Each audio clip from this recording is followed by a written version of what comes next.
आज हम इस ट्यूटोरियल में सीखेंगे कि कैसे किसी भी 2 डिजिट या 3 डिजिट के नंबरों को आपस में ऐड करना। सपोज जैसे हमने 55 एंटर किया तो इसके डिजिट का सम कितना होगा 10, 5 + 5 10।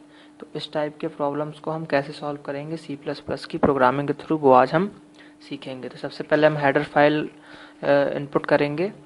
Has include stream.h, has include conio.h, has include string.h, void main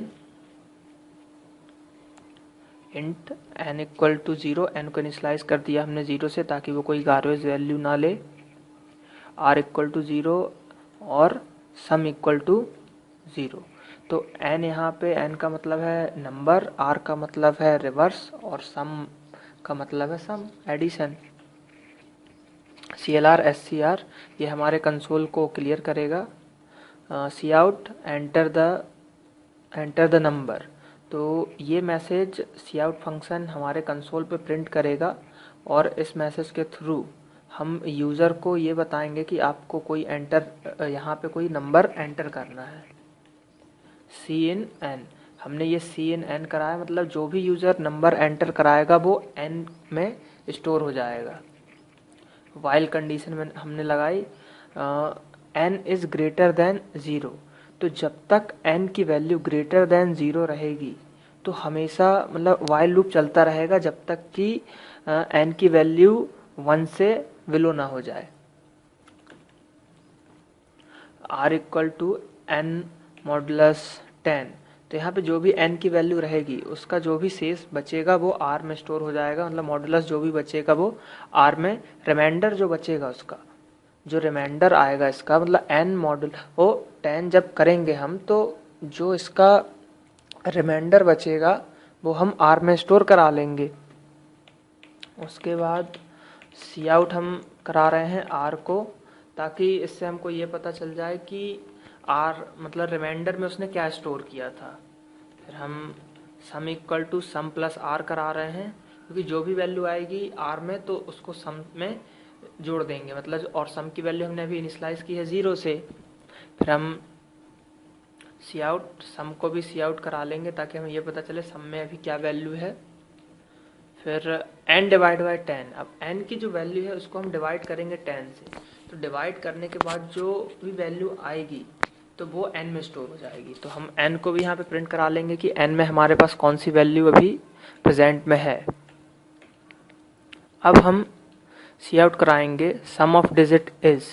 अब इसमें हम सम को प्रिंट कराएंगे, मीन्स जो सम है sum equal to sum plus r, यानी इस सम में जो भी वैल्यू लास्ट जब तक n की वैल्यू 1 से कम ना हो जाए जब तक ये लूप चलेगा। और उसके बाद जब लूप एंड होगा तो लास्ट में एकदम जब सम में कोई जो वैल्यू रहेगी वो उसको प्रिंट कर देगा और वो वैल्यू उस डिजिट का सम होगा।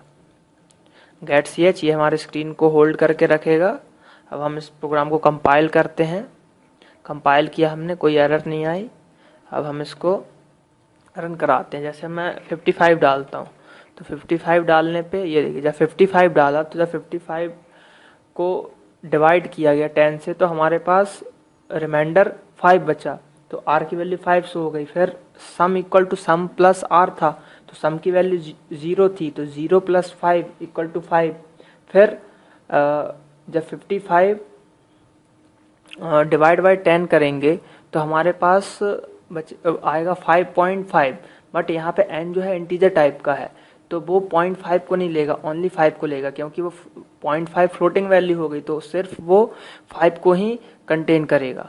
तो n की वैल्यू अभी 5 हो गई तो अभी लूप एक और चलेगा अभी, और r की वैल्यू फिर से जब दोबारा लूप चला तो फिर से r की वैल्यू n की वैल्यू 5 थी तो 5 मॉड्यूलो 10, तो यहाँ पे रिमाइंडर 5 बचा।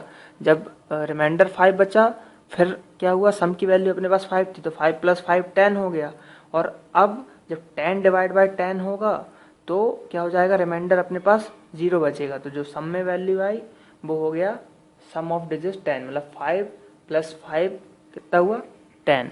एक बार और हम इसको रन करा के देख लेते हैं, दूसरा कोई और नंबर डाल के, जैसे हम 66 डालते हैं।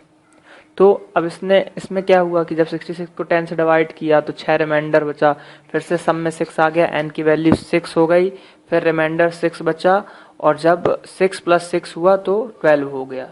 तो इस तरह से ये प्रोग्राम फुल वर्क कर रहा है। तो इस प्रोग्राम के हेल्प से आप किसी भी डिजिट को, किसी भी 2 और 3 डिजिट को आपस में ऐड करा सकते हैं।